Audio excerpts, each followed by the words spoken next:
Well, I think we take public buildings and public space for granted. I think we're a very democratic society, so we just expect it and accept it. But if you think about it in a very conscious way on a daily basis, how many interactions you have with public buildings, whether it's at the school or the train station or the post office. They may be kind of administrative functions, but they also may be places which change your life, such as a school, such as a library, maybe even a police station. You know, these places are very meaningful interactions in people's lives. And the thing that I think is amazing about this office is that every single citizen in New South Wales, no matter what age you are, will have interacted with buildings that have been produced from this office. And I think that's amazing, really.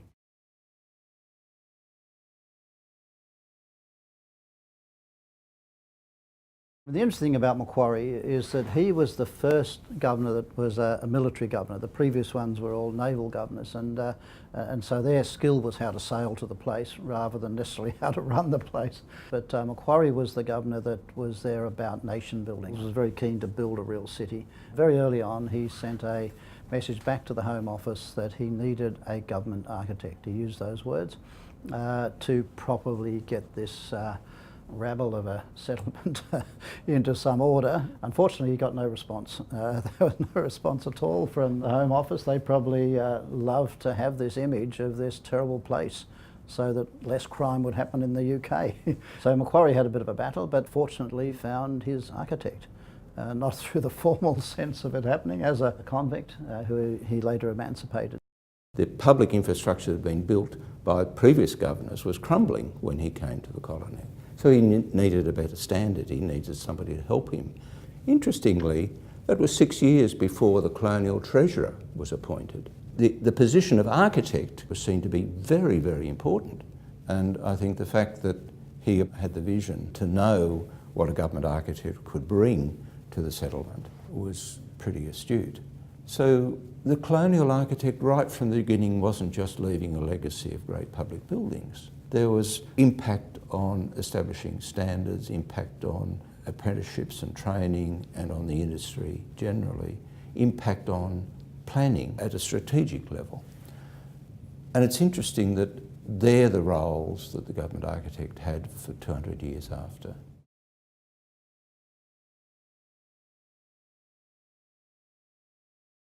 Look, it's just a fantastic place to work. I've been there for 25, 26 years, it's a long time. But the thing is, because it's been with different public agencies that I've been working with all that time, it's like you're working for a new job when you do a new project. So it's been a learning curve every time I work for a new client. I think that this office is seen as the trusted advisor or a trusted advisor. We're here with a common purpose. We're an agency of government.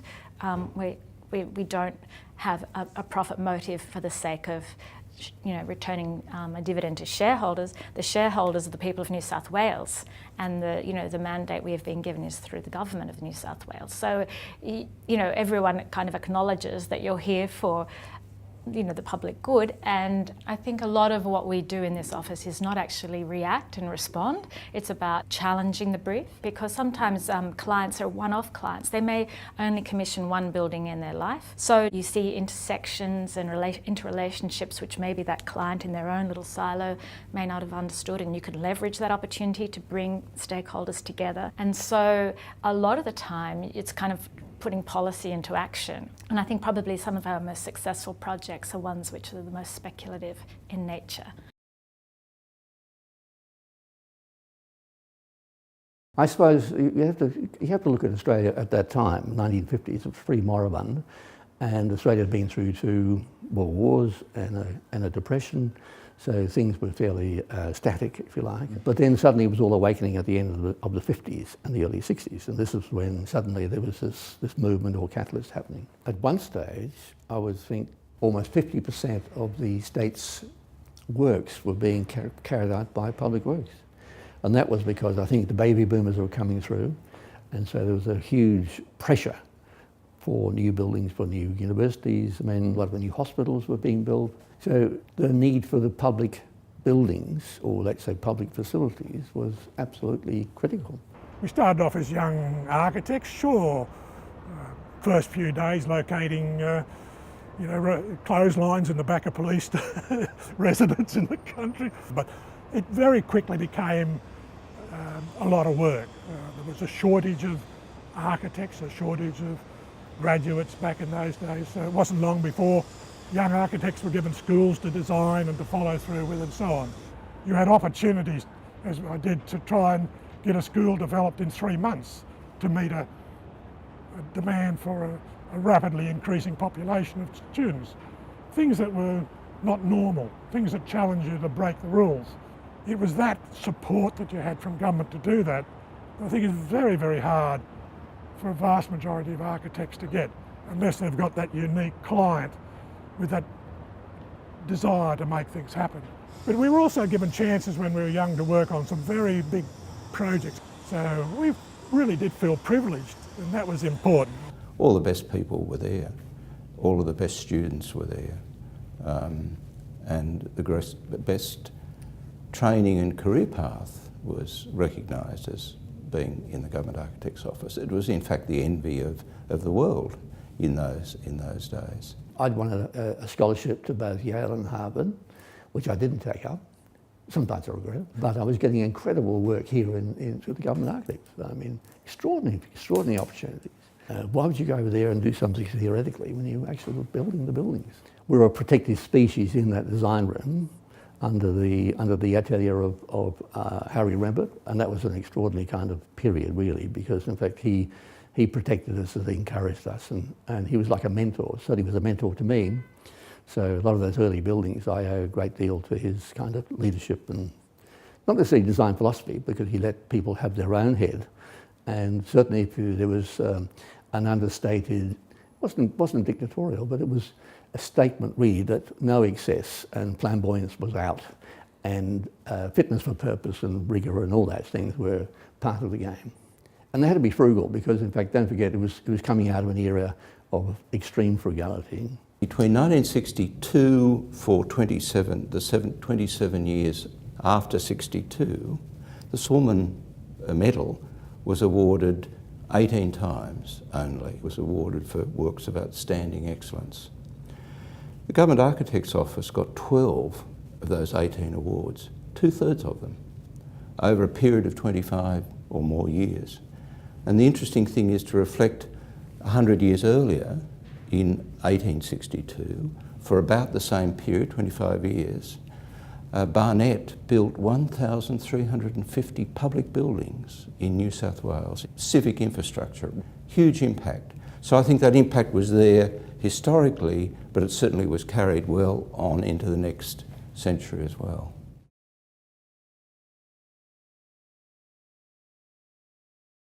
In 2016, the decision's been made to actually move away from the designing of buildings, per se in the office, to organising the design of those buildings by the private sector architectural fraternity or community.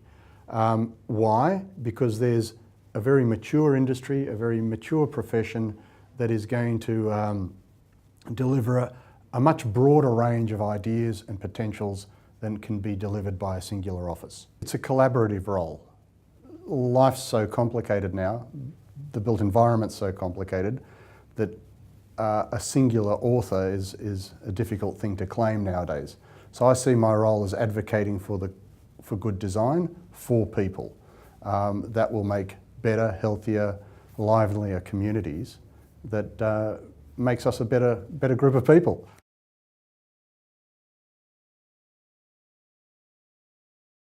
I think that's one of the most important things that a government architect has, is that advisory role, that fearless advice that you can give to a minister who has a chance to discuss policy, you know, more broadly with the community. But another role that I found very important was that role of working with the building industry, with the constructors, because good design is not just paper. It's the whole way through, and it's got to evolve right through the construction process. Unless you have control of that and have a good influence over that, the product never comes through. So I found sometimes with the private sector that private architect can be shut out of that construction phase as the project architect drives cost and time, through.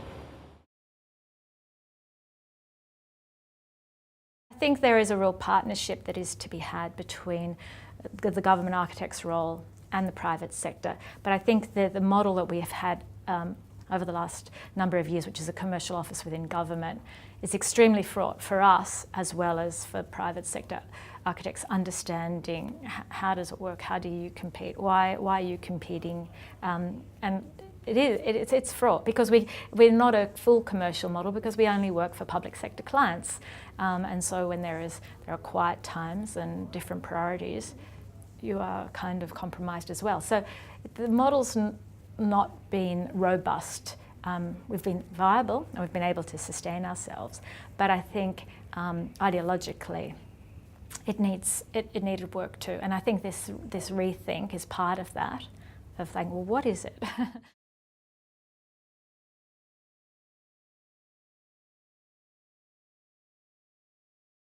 Historically, there are a number of key projects in any city that act as incredible incubators of innovation and talent and have ripple effects right through industries. The Opera House is a classic. You could look at it simply as what does it cost and what is the benefit to the performing arts. That's a very narrow perspective, because if one tracked the benefit to the construction industry, for example, that's an entirely different story.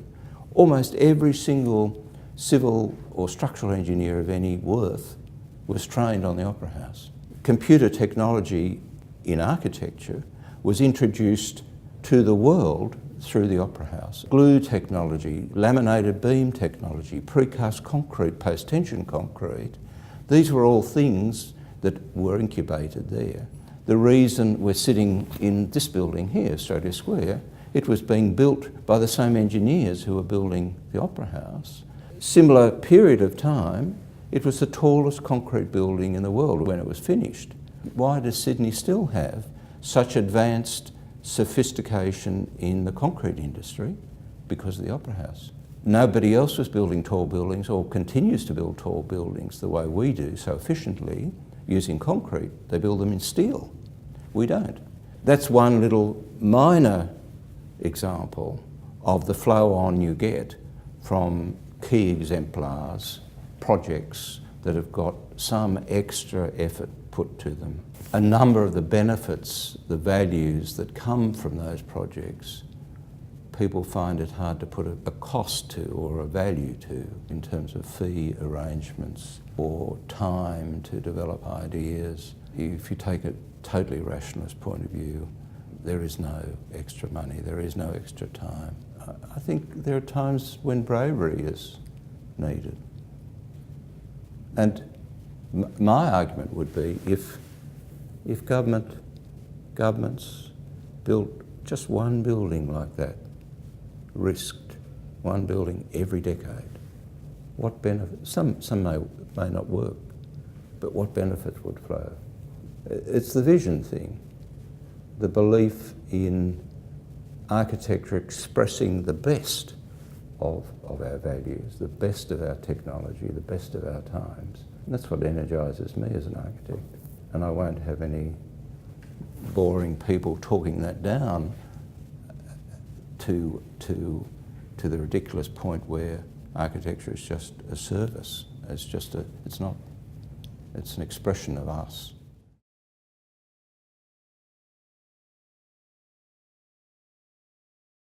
We had a lot of very good architects, and after the bicentennial, when it started to commercialise, I think a lot of good architects could see that this was an opportunity to move to the private sector and take on a job.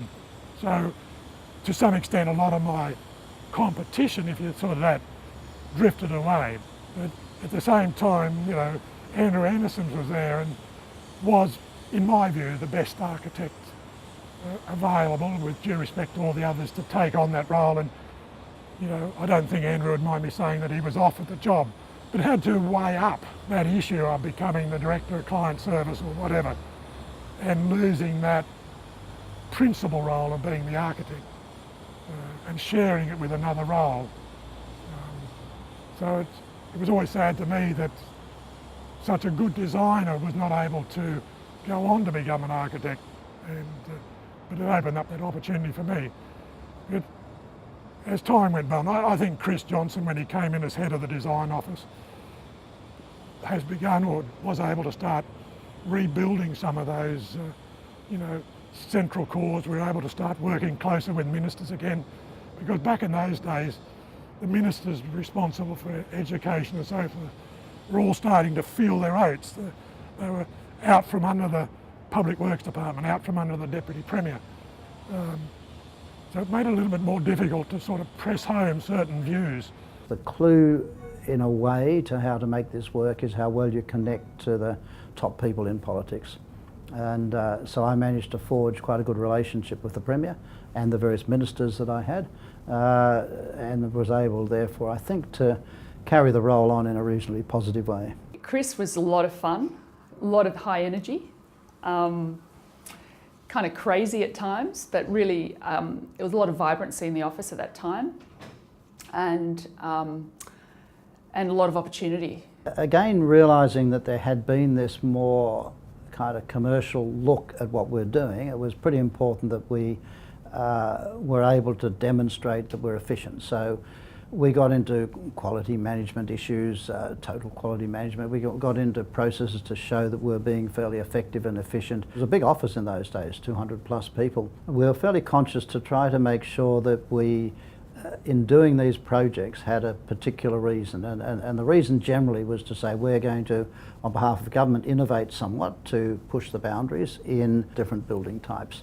We also had an emerging Indigenous architectural office, Silan Kumbamari, who wanted to get some Indigenous architecture, which was fabulous, and that also gave us a good reason for doing things. The stone program, the heritage buildings gave a good reason. So I must admit I had one eye on what made us relevant as architects, doing work that many in the private sector probably thought they could do as well. Nemmingar started or began because education realised that they needed to have a lot more design involved in sustainability, and they were wanting to look at some type of prototype for a sustainable design in their schools, but also trying to make it at the forefront of sustainability at the time.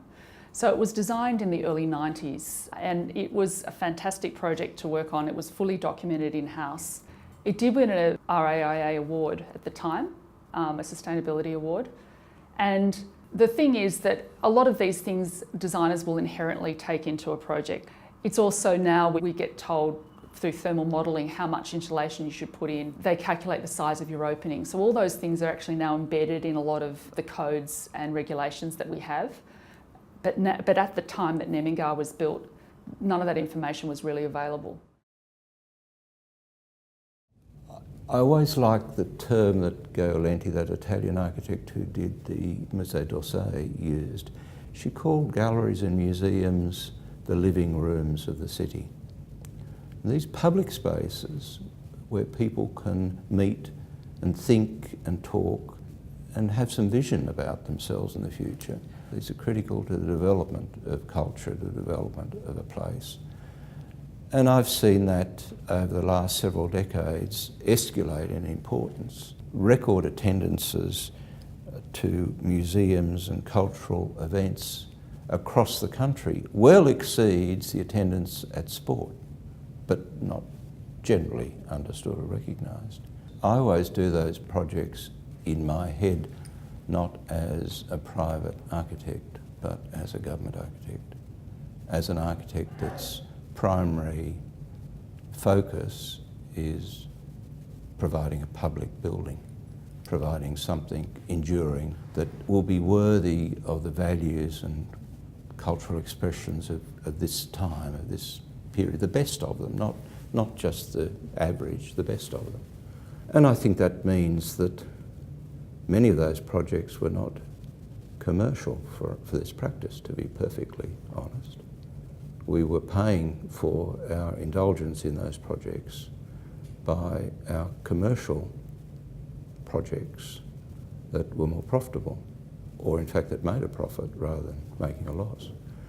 So in the mix of things to say that private enterprise can do what government can do, I don't think they can entirely. Where would Sydney be now without the sandstone program that Public Works instigated? Where would heritage restoration and conservation be if it was left up to private enterprise to do it? It would be nowhere. It took a vision of government to harness the necessary skills and the knowledge and make a number of things happen. Source sandstone, train banker masons, and salvaging material that would otherwise have been thrown away. That's very recent. It started in the 1990s, but it's had a huge impact. And I think there are other areas. We've got a vast shortage of good trained apprentices in all trades. There was a time when governments at federal and state level were doing their bit in terms of training those necessary skills. Maybe there are other ways of doing it, I admit. Maybe it's not the most efficient way, but it was a role that government was playing.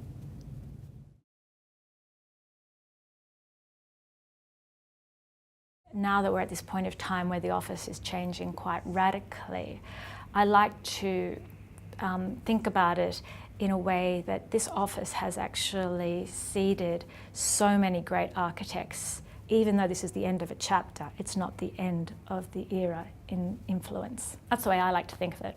Everyone's just going out into the world and impacting it in a different way somewhere else. But I think the ethos and the values that are imbued in this place will carry on no matter where those people move to.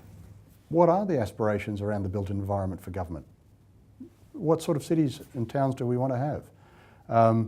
Who's going to deliver those? How are we going to deliver those? They're all creative decisions along the way which haven't been in the hands of creative people to date. I think to involve the creative thinking at all those phases is only going to be for the better. And so we're broadening our remit in many ways and relying on the depth of industry and the depth of the profession to deliver. So the architecture in the limited sense of architecture is going to be very good, but it's also going to be reflective of its time and of its people. That's going to make for some great heritage buildings in the future.